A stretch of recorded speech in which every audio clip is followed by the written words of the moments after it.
વિદ્યાર્થી મિત્રો, આજે આપણે આંકડાશાસ્ત્ર પ્રકરણમાં સ્વાધ્યાય 13.3નું પ્રથમ દાખલો શીખવા જઈ રહ્યા છીએ. આ જે સ્વાધ્યાય 13.3 છે એ જેમ મેં તમને પહેલા વિડીયોમાં કહ્યું હતું તેમ મધ્યસ્થ શોધવા માટેનું છે. મધ્યસ્થ માટે આપણી પાસે ફક્ત અને ફક્ત એક જ રીત આપેલી છે. મધ્યક શોધવા માટેની આપણી પાસે 3 રીત અવેલેબલ છે. બહુલક શોધવા માટેની એક રીત અવેલેબલ છે. તે જ રીતે મધ્યસ્થ શોધવા માટે પણ આપણી પાસે એક જ રીત અવેલેબલ છે. હવે તમે સ્વાધ્યાય 13.3 એનો પહેલો દાખલો જોશો તો તમને અહીંયા રકમ આપી છે કે માસિક વપરાશ અને ગ્રાહકોની સંખ્યા. માસિક વપરાશ 65 થી 85, 85 થી 105 આ રીતે વર્ગ અંતરાલ આપેલો છે. બરાબર છે. સામે ગ્રાહકોની સંખ્યા પણ આપી છે. હવે આ જે છે એનું તમે જો સૂત્ર જોશો મધ્યસ્થ શોધવા માટેનું, તો મધ્યસ્થ શોધવા માટેનું સૂત્ર તમારી પાસે કંઈક આવું છે. M બરાબર L પ્લસ N/2 ઓછા CF છેદમાં F ગુણ્યા H. મધ્યસ્થને આપણે M વડે દર્શાવીશું. L, CF, F અને H એ શું દર્શાવે છે તે આપણને નીચે લખેલું છે. પરંતુ જેમ આપણે બહુલક શોધતા હતા એ રીતે કે બહુલકમાં આપણે જેમ બહુલકીય વર્ગ નક્કી કરતા હતા તે જ રીતે આપણે મધ્યસ્થની અંદર મધ્યસ્થ વર્ગ નક્કી કરવો પડશે. અને મધ્યસ્થ વર્ગ નક્કી કરવા માટેની એક રીત છે આપણી પાસે કે અહીંયા જે આવૃત્તિ છે એના ઉપરથી આપણે સંચય આવૃત્તિ નક્કી કરવાની છે. હવે સંચય આવૃત્તિ કઈ રીતે નક્કી થાય? તો અહીંયા જે આપણને આવૃત્તિ આપી છે, જો અહીંયા લખ્યું છે 4, તો જો એની સામે સંચય આવૃત્તિની પહેલી કોલમમાં 4 છે. મતલબ કે આવૃત્તિમાં જે પહેલી સંખ્યા છે એ સામે સંચય આવૃત્તિમાં આપણે લખી નાખવાની છે. ત્યાર પછી 4માં આ 5 ઉમેરી અને એની સામે લખવું. એટલે કે આપણને 85 થી 105 વર્ગ માટે સંચય આવૃત્તિ મળી જશે 9. ત્યાર પછી 9માં 13 ઉમેરી 22 થશે. એ જ રીતે 22માં 20 ઉમેરી 42 થશે. બરાબર છે. એટલે આ રીતે 42માં 14 ઉમેરશો તો 56, 56માં 8 ઉમેરશો તો 64, 64માં 4 ઉમેરશો તો 68. મતલબ આપણે સંચય આવૃત્તિ શોધવા માટે આપેલા વર્ગની આવૃત્તિને આગળના બધા જ વર્ગની આવૃત્તિ સાથે સરવાળો કરવાનો છે. બરાબર છે. ઉદાહરણ તરીકે આ છેલ્લો જે વર્ગ છે અહીંયા 68 કઈ રીતે આવ્યું? તો આ જે વર્ગની આવૃત્તિ છે 4 એને બાકીના દરેક આ વર્ગની આવૃત્તિ સાથે સરવાળો કરવાનો છે. અને એ સરવાળો કરીને ઓલરેડી આપણે અહીંયા લખ્યું જ છે 64. એટલે આપણે 64 વત્તા 4 એટલે કે 68 થઈ ગયું.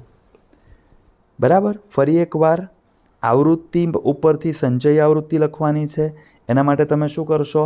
તો સૌથી પહેલાં આ આવૃત્તિને એની સામે લખી નાખશો 4, પછી એમાં 5 ઉમેરી 9, એમાં 13 ઉમેરી 22, એમાં 20 ઉમેરી 42, એમાં 14 ઉમેરી 56, એમાં 8 ઉમેરી 64, એમાં 4 ઉમેરી 68. આ પ્રકારે તમારી સંચય આવૃત્તિ નક્કી થશે. એક વાત ખાસ ધ્યાન રાખવી કે આ જે સંચય આવૃત્તિમાં જે છેલ્લો નંબર હશે એ આ આપણી દરેક આવૃત્તિની સંખ્યાના સરવાળા જેટલું હશે.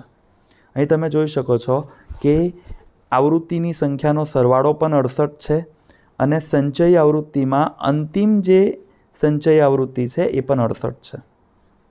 બરાબર છે. હવે આવે છે આપણું મધ્યસ્થ વર્ગ નક્કી કરવું. તો મધ્યસ્થ વર્ગ કઈ રીતે નક્કી થાય? તો મધ્યસ્થ વર્ગ નક્કી કરવા માટે તમારી પાસે જે કુલ આવૃત્તિ છે n, અહીંયા આપણે કુલ આવૃત્તિને n વડે દર્શાવીશું. મધ્યકવાળા દાખલામાં આપણે કુલ આવૃત્તિને સિગ્મા fi વડે દર્શાવતા હતા. ઓકે, એટલે એ જે n છે એના અડધા કરવાના છે. અહીંયા તમે જોઈ શકો છો કે n/2 એની આપણને કિંમત મળી ગઈ 34.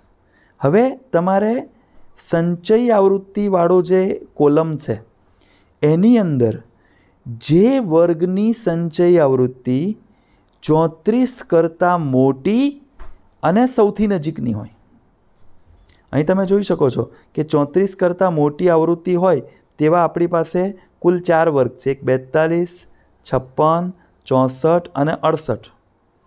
પરંતુ આ 4માં સૌથી નજીકની સંખ્યા હોય તો એ આપણા માટે છે 42. એટલે આ વર્ગને આપણે મધ્યસ્થ વર્ગ તરીકે ઓળખીશું.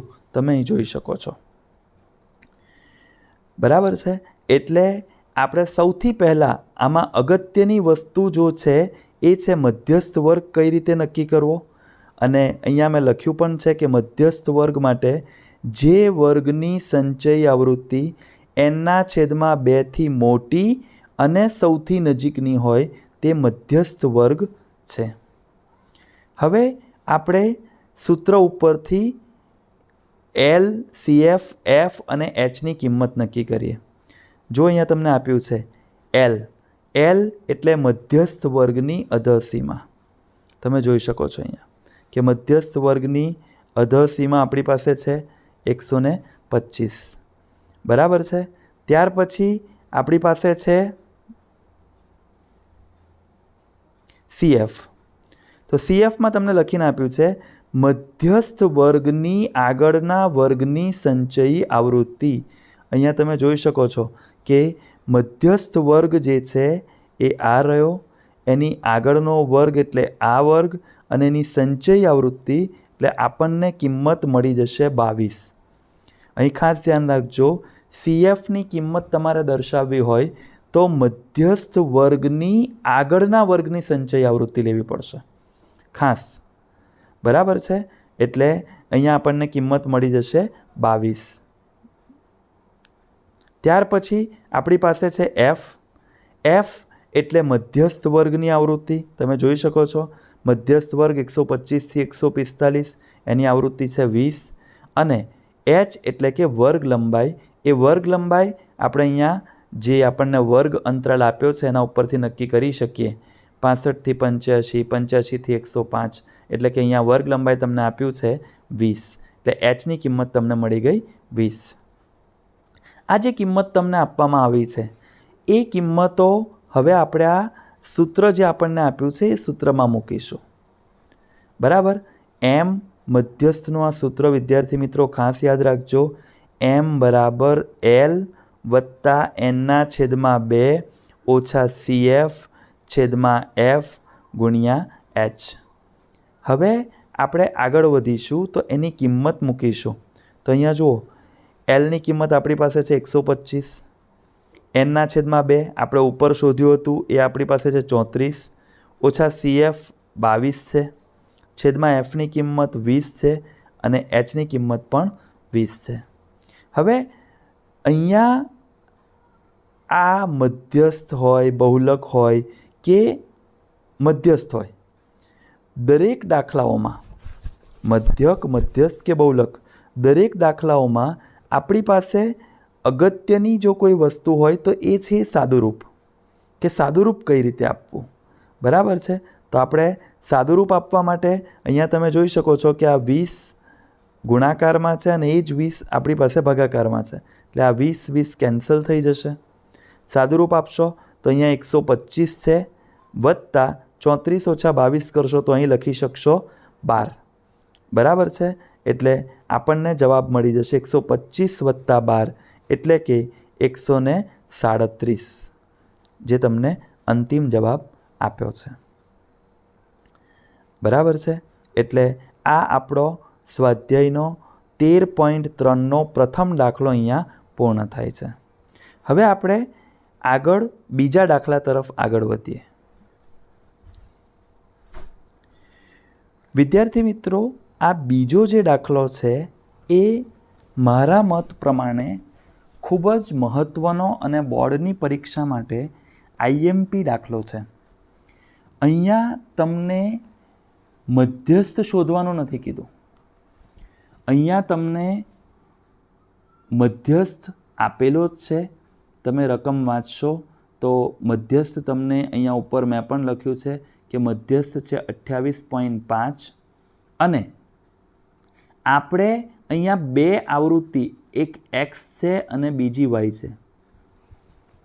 જે આવૃત્તિ આપણને આપવામાં આવેલ નથી અને આપણને એવું કહેવામાં આવ્યું છે કે એક્સ અને વાય આ બે આવૃત્તિ શોધો. હવે આપણે એક્સ અને વાય શોધવો હોય તો આના માટે કોઈ નવી રીત નથી. મધ્યસ્થનું જે આપણે સૂત્ર વાપર્યું હતું એ જ સૂત્રનો ઉપયોગ કરી અને આપણે આ દાખલો સોલ્વ કરવાનો છે. હું શરૂઆત કરીશ સૌપ્રથમ સંચય આવૃત્તિથી. તો જુઓ, તમે અહીં જોઈ શકો છો આવૃત્તિ 5, એને સંચય આવૃત્તિમાં લખી દીધું. એમાં આ એક્સ ઉમેરી. હવે 5 અને એક્સ એક ચલ છે અને બીજું અચલ છે, બરાબર છે. 5 અચલ સંખ્યા, એક્સ આપણી ચલ સંખ્યા, બંનેનો સરવાળો ન થઈ શકે એટલે આપણે 5 + એક્સ લખીશું. એમાં પાછું 20 ઉમેરીશું એટલે અચલ સંખ્યામાં અચલ સંખ્યા ઉમેરાઈ શકે એટલે 5 + 20 એટલે 25 થઈ જશે. 25 + 15 તો 40 + એક્સ, ફરી પાછું 40 + એક્સ + વાય અને અહીંયા 45 + એક્સ + વાય. આ તમને સંચયી આવૃત્તિ મળી ગઈ. અહીં તમે એક વસ્તુ નોંધશો કે જે દાખલો આપ્યો છે એમાં તમને કુલ આવૃત્તિ આપી દેવામાં આવી છે કે n = 60. પરંતુ તેમ છતાં જો તમે આવૃત્તિઓનો સરવાળો કરશો તો અહીંયા તમને થઈ જશે 45 + એક્સ + વાય. મેં તમને કીધું કે અંતિમ સંચયી આવૃત્તિ જે હશે એ અને આ આવૃત્તિઓનો કુલ સરવાળો 45 + એક્સ + વાય આ બંને એક સમાન થશે. હવે આપણે અહીંયા પણ મધ્યસ્થ વર્ગ નક્કી કરવાનો છે. તો મધ્યસ્થ વર્ગ નક્કી કરવા માટે આપણે સૌથી પહેલાં જે પહેલો દાખલો ગણ્યો એમાં આપણે એવું કરતા હતા કે n જે આપણે કુલ આવૃત્તિ આપી છે એનો 2 વડે ભાગાકાર કરતા હતા અને પછી એનાથી મોટી અને સૌથી નજીકની સંચયી આવૃત્તિ ધરાવતો હોય એ વર્ગને આપણે મધ્યસ્થ વર્ગ કહેતા હતા. પરંતુ વિદ્યાર્થી મિત્રો, આ ખાસ નોંધ રાખજો કે જે ખૂટતી આવૃત્તિવાળા દાખલા છે એમાં આપણે મધ્યસ્થ વર્ગ એ રીતે નક્કી નહીં કરીએ. મધ્યસ્થ વર્ગ નક્કી કરવા માટે આપણે જવાબ જોઈશું. અહીંયા જુઓ, જવાબ તમને આપ્યો છે 28.5. આ જવાબ જે વર્ગમાં આવતો હોય એ વર્ગ એટલે આપણો મધ્યસ્થ વર્ગ.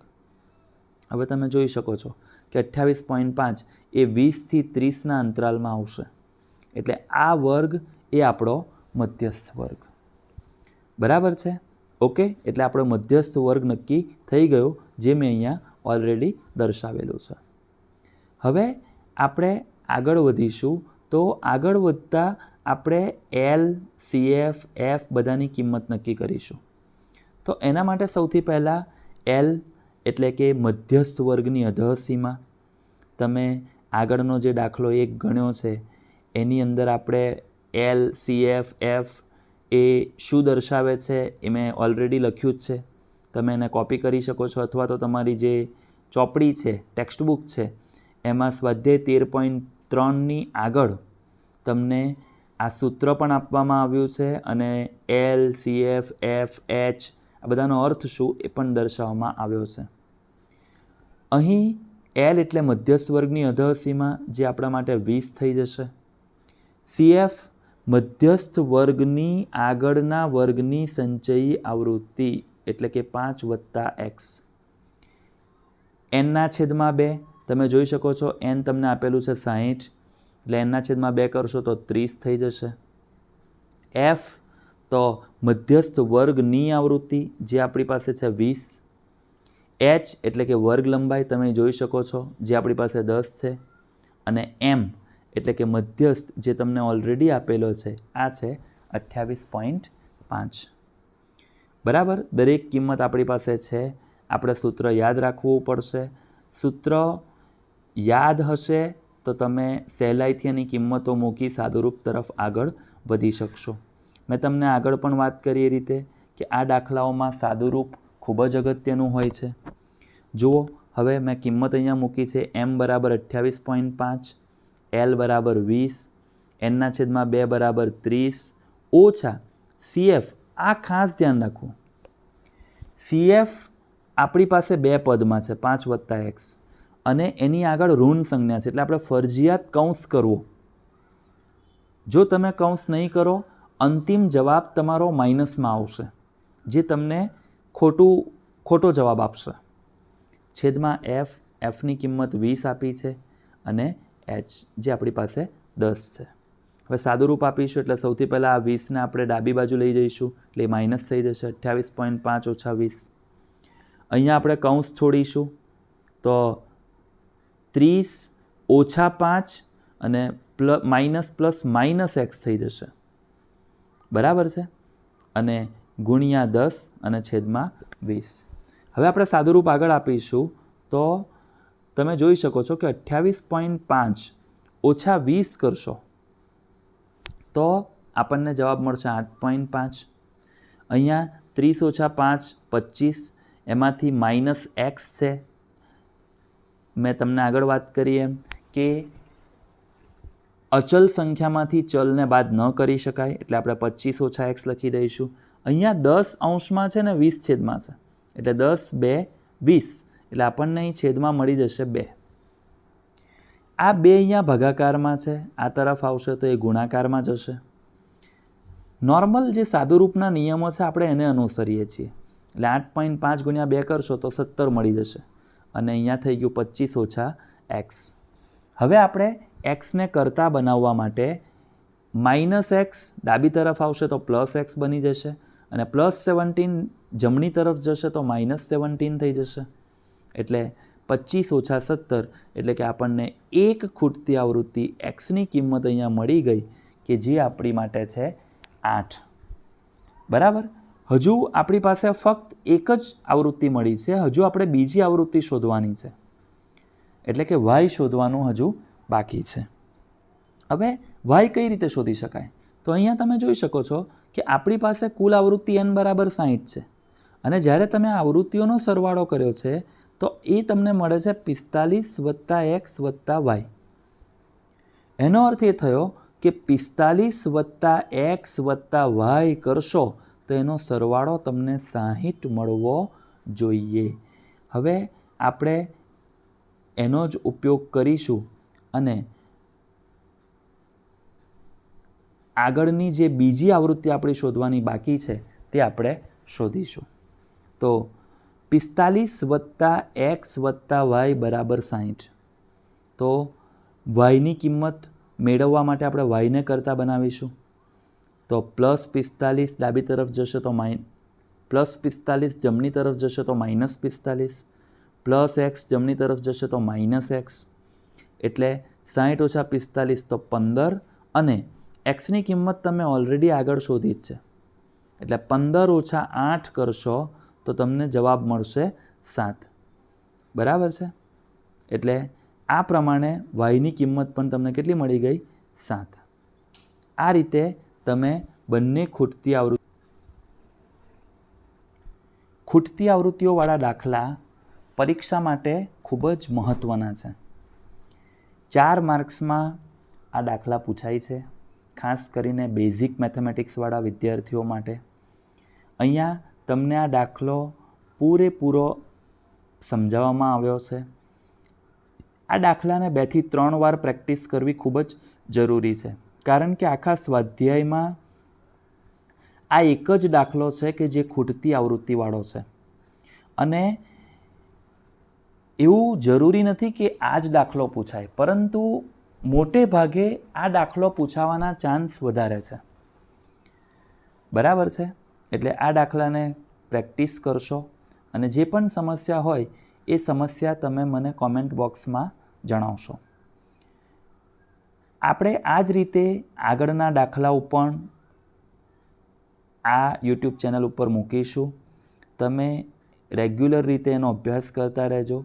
જે પ્રશ્ન હોય તેને કોમેન્ટ બોક્સમાં જરૂરથી જણાવજો. તમારા પણ જે મિત્રો હોય કે જે ધોરણ 10માં અભ્યાસ કરતા હોય તેમને તમે આ ચેનલ વિશે અને આ જે કન્ટેન્ટ અહીંયા મૂકવામાં આવે છે તેના વિશે જણાવશો અને એમને પણ આ ચેનલનો લાભ મળે તેનું ધ્યાન રાખશો. Thank you.